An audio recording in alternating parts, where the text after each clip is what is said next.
Ya, kembali lagi di pembelajaran matematika.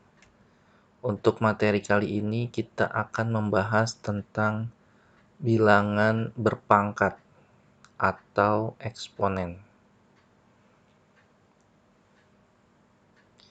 Kita mulai dari pengertiannya. Bilangan berpangkat atau eksponen adalah perkalian berulang suatu bilangan. Didefinisikan sebagai berikut. A pangkat N sama dengan A kali A kali A kali A dikali A sebanyak N kali. Dengan A-nya itu disebut bilangan pokok atau basis, N-nya itu bilangan pangkat atau eksponen. Perhatikan ya dan diingat baik-baik. A-nya disebut basis, N-nya kita sebut eksponen. Jangan tertukar. Kadang ada yang menyebut N-nya itu eksponen. N-nya itu basis. Yang benar adalah A-nya itu adalah basis atau bilangan pokok. Kita contohkan untuk yang lebih realnya ya. Misalkan 3 pangkat 3 itu adalah 3 dikali 3 dikali 3. Hasilnya adalah 27. Kita hitung ya, 3 kali 3, 9, 9 kali 3, 27. Maka 3 pangkat 3 itu hasilnya 27. Kadang ada yang salah persepsi. 3 pangkat 3 itu 3 kali 3, hasilnya 9. Salah. Atau ada juga misalnya 2 pangkat 3, 6. Salah. 2 pangkat 3 itu 2 dikali 2 dikali 2. 2 dikali 2, 4. 4 dikali 2, 8. Jadi 2 pangkat 3 itu 8. Kita lihat contoh lain. Misalnya 2 pangkat 4. 2 pangkat 4 itu 2 dikali 2 dikali 2 dikali 2. Kita hitung ya. 2 kali 2, 4. 4 dikali 2, 8. 8 dikali 2, 16. Bisa dipahami ya. Jadi jangan salah persepsi lagi. 2 pangkat 4 itu 2 kali 4. Salah. Jelas salah. 2 pangkat 4 itu 2 kali 2 kali 2 dikali 2.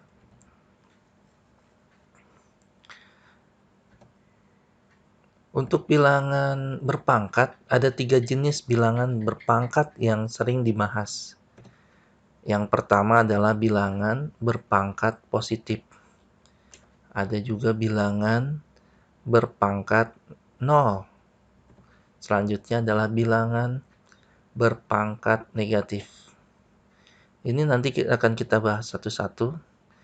Dan yang terlebih dahulu tentunya kita akan bahas bilangan berpangkat positif.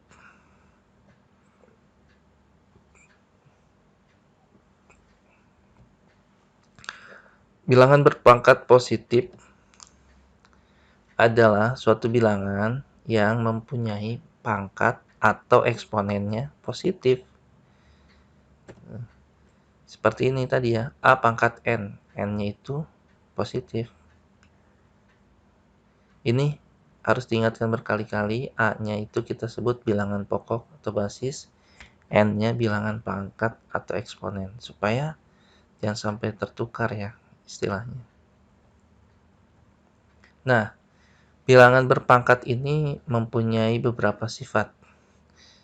Yang pertama adalah sifat bilangan berpangkat yang pertama, A pangkat M dikalikan A pangkat N sama dengan A pangkat M tambah N. Kita lihat di sini bilangan pokoknya sama-sama A. Berarti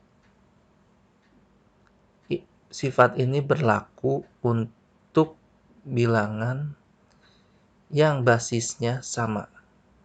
Maka kalau bilangan basisnya sama kita kalikan, eksponennya kita jumlahkan. Contoh,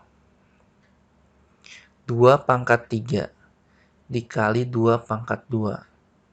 Basisnya 2 pangkat 3, basisnya 2, eksponennya 3. Dikalikan 2 pangkat 2.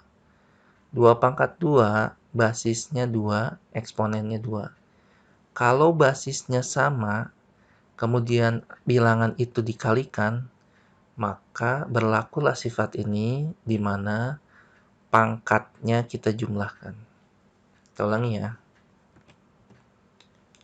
2 pangkat 3 dikali 2 pangkat 2, maka hasilnya 2 pangkat 3 ditambah 2 sama dengan 2 pangkat 5.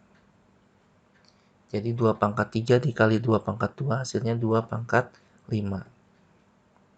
Ingat, bilangan perkalian dengan basis sama. Walaupun basisnya sama, tapi kalau bukan bilangan perkalian, itu sifat ini tidak berlaku. Contohnya 2 pangkat 3 ditambah 2 pangkat 2, itu tidak berlaku. Rumus 2 pangkat 3 tambah 2. Berikutnya, contoh lain. 3 pangkat 3 dikali 3. Nah, kok yang 3 satunya lagi nggak ada pangkatnya ya? Nah, kalau tidak ditulis pangkatnya, berarti dia itu adalah pangkat 1. Karena sesuai kesepakatan, disepakati bahwa perpangkatan 1 tidak ditulis. Jadi kalau ada bilangan 7, bilangan 8, bilangan 9, sebenarnya itu adalah bilangan berpangkat 1. Oke, mari kita lanjut. 3 pangkat 3 dikali 3 sama dengan 3 pangkat 3 tambah 1. Karena tadi 3 kalau nggak pangkatnya nggak ditulis berarti dia pangkat 1 ya. 3 pangkat 3 tambah 1 hasilnya 3 pangkat 4. Mudah dipahami ya? Oke, kalau begitu kita ke sifat bilangan berpangkat positif yang selanjutnya.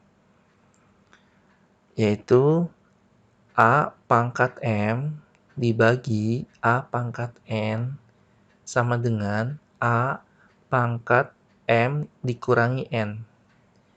Jadi kalau dua bilangan berpangkat dengan basis sama dibagi, maka pangkatnya dikurangi. Contoh, 2 pangkat 4 dibagi 2 pangkat 2 sama dengan 2 pangkat 4 dikurangi 2, hasilnya adalah 2 pangkat 2. Kita ingat ya, bentuk pembagian ada yang titik 2, ada juga yang per. Pembagian ini sama.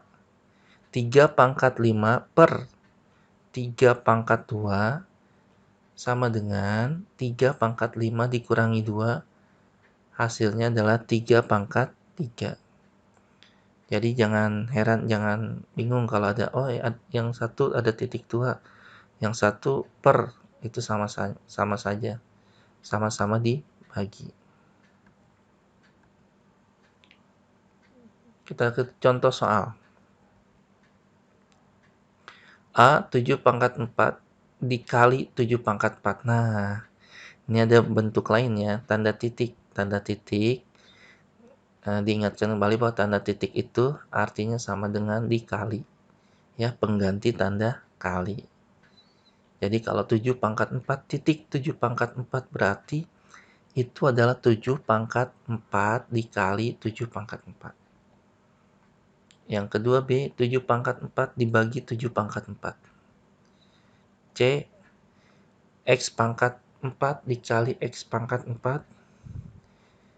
Yang D, A pangkat 2, B pangkat 3, C pangkat 4 per A pangkat 4 dikali B dikali C pangkat 2. Kita bahas satu-satu jawabannya. Yang A tentunya cukup mudah ya. Kalian tinggal menjumlahkan bilangan berpangkatnya, atau maaf, kalian tinggal jumlahkan bilangan pangkatnya, sehingga kita peroleh 7 pangkat 4 dikali 7 pangkat 4 sama dengan 7 pangkat 4 tambah 4 sama dengan 7 pangkat 8. Yang kedua, 7 pangkat 4 dibagi 7 pangkat 4, karena ini pembagian maka pangkatnya dikurangi. 7 pangkat 4 dikurangi 4 sama dengan 7 pangkat 0. Untuk yang C, ini basisnya berbentuk variabel X. Walaupun berbentuk X, tapi kan ini basisnya sama-sama X. Maka ini bisa berlaku sifat bilangan berpangkat tadi. X pangkat 4 dikali X pangkat 4 sama dengan X pangkat 4 tambah 4 sama dengan X pangkat 8. Nah, ini yang sering keluar di soal-soal ujian nasional. Untuk yang D ini, A pangkat 2, B pangkat 3, C pangkat 4 per A pangkat 4, B, C pangkat 2. Bagaimana cara mengerjakannya? Nah, ini kita kerjakan yang basisnya sama. Jadi kita operasikan yang basisnya sama saja. A dengan A, B dengan B, C dengan C. Tidak usah kita mengoperasikan A ke B, A ke C, tidak. A dengan A, B dengan B, C dengan C. Karena ini pembagian, maka pangkatnya dikurangi. A pangkat 2 dikurangi 4. B pangkat 3 dikurang 1. Ingat ya, yang B yang di bawah, B di bagian penyebut itu pangkatnya tidak ditulis. Berarti kalau pangkatnya tidak ditulis, dia berpangkat 1. Yang C, C-nya pangkat 4 dikurangi 2. Sehingga bisa kita operasikan A pangkat 2 dikurangi 4, yaitu min 2 atau negatif 2. Kemudian B pangkat 2, C pangkat 2. Jadi hasilnya A pangkat 2, B pangkat 3, C pangkat 4 per A pangkat 4, B, C pangkat 2. Hasilnya adalah A pangkat negatif 2, B pangkat 2, C pangkat 2. Demikian penjelasan tentang bilangan berpangkat. Untuk sifat-sifat bilangan berpangkat pangkat positif lainnya akan dibahas di part 2 ya, di video berikutnya. Mudah-mudahan dapat dipahami.